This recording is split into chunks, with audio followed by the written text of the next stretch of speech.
आज की क्लास में आप सब बच्चों का स्वागत है। आइए बच्चों, मैं आज आप लोगों को व्याकरण का एक नया टॉपिक समझा रही हूँ। उस टॉपिक का नाम है शब्द शक्ति। देखिए, आप लोग को किसी भी चीज़ को समझना है तो पहले शाब्दिक अर्थ को ग्रहण कीजिए, करना सीखिए, है ना। अब देखिए शब्द शक्ति क्या है, तो उसकी परिभाषा इसी में ही शामिल है। शब्द के अर्थ प्रकट करने की शक्ति को शब्द शक्ति कहते हैं। कितनी सरल परिभाषा है देखिए, है ना। आप लोग इतनी सारी कविताएं पढ़ते हैं, कवि तो लेखक आदि की भावनाओं को आप समझ जाते हैं। क्यों समझते हैं? क्योंकि ऐसे ऐसे शब्द प्रयुक्त रहते हैं जो आसानी से कवि के भाव को आपके अंदर भर देते हैं। ठीक, मतलब शब्द के अर्थ प्रकट करने की शक्ति को या भाव प्रकट करने की क्षमता को शब्द शक्ति कहते हैं। अब आइए देखते हैं शब्द शक्ति के प्रकार। तो बच्चों, शब्द शक्ति के 3 प्रकार होते हैं: अभिधा शब्द शक्ति, लक्षणा शब्द शक्ति, व्यंजना शब्द शक्ति। अब देखिए, शब्द शक्ति के आधार पर शब्द 3 प्रकार के पाए जाते हैं। तो अभिधा से वाचक शब्द, लक्षणा से लक्षक शब्द और व्यंजना से व्यंजक शब्द। ठीक, अब शब्द के बाद अर्थ भी, शब्द शक्ति के अनुसार अर्थ भी 3 प्रकार के होते हैं। वो अभिधा से मतलब वाचक से वाच्यार्थ, लक्षक से लक्ष्यार्थ और व्यंजक से व्यंग्यार्थ। ठीक, अब चलिए देखते हैं एक एक करके शब्द की परिभाषा और समझते हैं।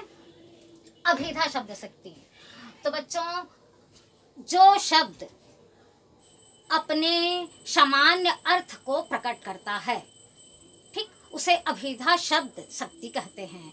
जैसे कि दिन में रोजमर्रा के जीवन में हम कितने सारे वाक्य बोलते रहते हैं, है ना, जो हमारी भावनाओं को व्यक्त करते हैं, जिसमें प्रचलित अर्थ ही शामिल होता है। कोई घुमा फिरा वाली बात होती नहीं है, लोग सुनते हैं और समझ जाते हैं। ठीक, तो जैसे देखना, पहला उदाहरण है अभिधा शब्द शक्ति का, रोटी स्वास्थ्य के लिए लाभप्रद है।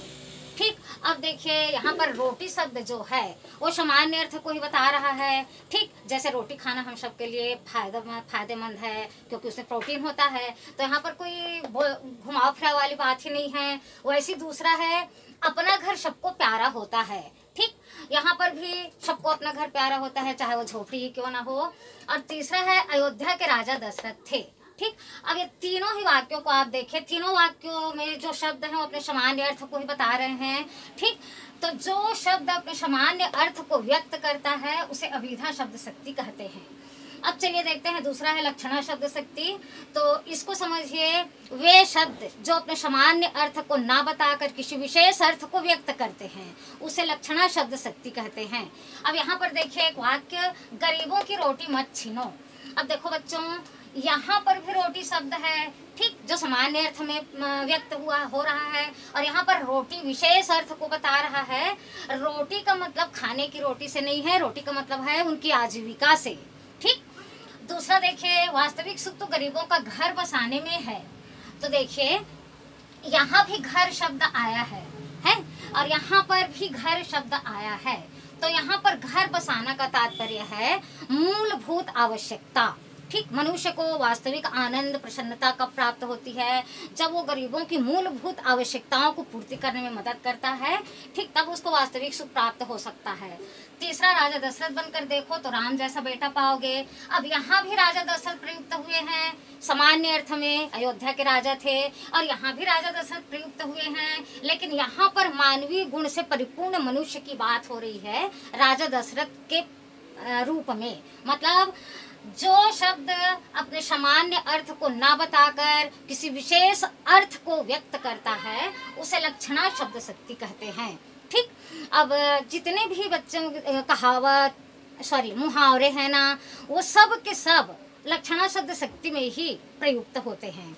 ठीक, जैसे अंधे की लाठी, तो यहाँ पर ना अंधे की लाठी से तात्पर्य उस लाठी से नहीं है जिसको पकड़कर वो चलता है।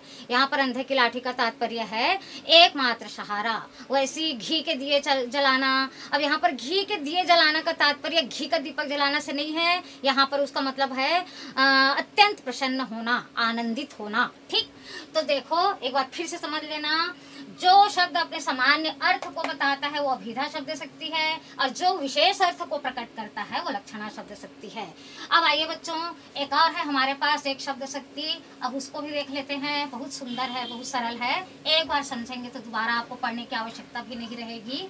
ठीक, अब देखिए तीसरा है व्यंजना शब्द शक्ति। ठीक, अब व्यंजना शब्द शक्ति किसे कहते हैं? देखिए, वे शब्द जो अनेक अर्थ को व्यक्त करता है उसे व्यंजना शब्द शक्ति कहते हैं। जैसे देखिए, मैं यहाँ पर एक उदाहरण लिख रही हूँ, सूरज डूब गया। ठीक, अब ये एक वाक्य है। ठीक, अब देखिए इस वाक्य के कितने सारे अर्थ व्यक्त होते हैं। ठीक, अगर आप किसी पुजारी जी के पास बोलोगे, है ना, कि सूरज डूब गया, तो वो क्या करेगा? अपने संध्या वंदन की तैयारी करेगा। ठीक, आरती पूजा घड़ी घंट की तैयारी में जुट जाएगा। ठीक, अगर आप किसी चरवाहा के पास जाके बोलोगे कि सूरज डूब गया, तो वो क्या करेगा? अपने मवेशी को घर वापस लौटाएगा। ठीक, घर लौटाना। ठीक है बच्चों, अब देखिए अगर आप घर की गृहिणी से बोलते हैं कि सूरज डूब गया, तो वो क्या करेगी? अपने घर में शाम के समय तुलसी में दीपक जलाएगी। ठीक, तुलसी में दीपक जलाना। ठीक, अब ये सब के अलावा बच्चों, अगर किसी के घर के मुखिया की मृत्यु हो जाती है तो हम बोलते हैं उसके घर का सूरज डूब गया, मतलब ये किसी की मृत्यु का सूचक भी है। ठीक, अब आप लोग को समझ में आ गया होगा व्यंजना शब्द शक्ति किसे कहते हैं? वे शब्द जो अनेक अर्थ को व्यक्त करते हैं उसे व्यंजना शब्द शक्ति कहते हैं। ठीक, तो एक बार फिर से देख लीजिए, अभिधा शब्द शक्ति क्या है? जो अपने सामान्य अर्थ को व्यक्त करता है।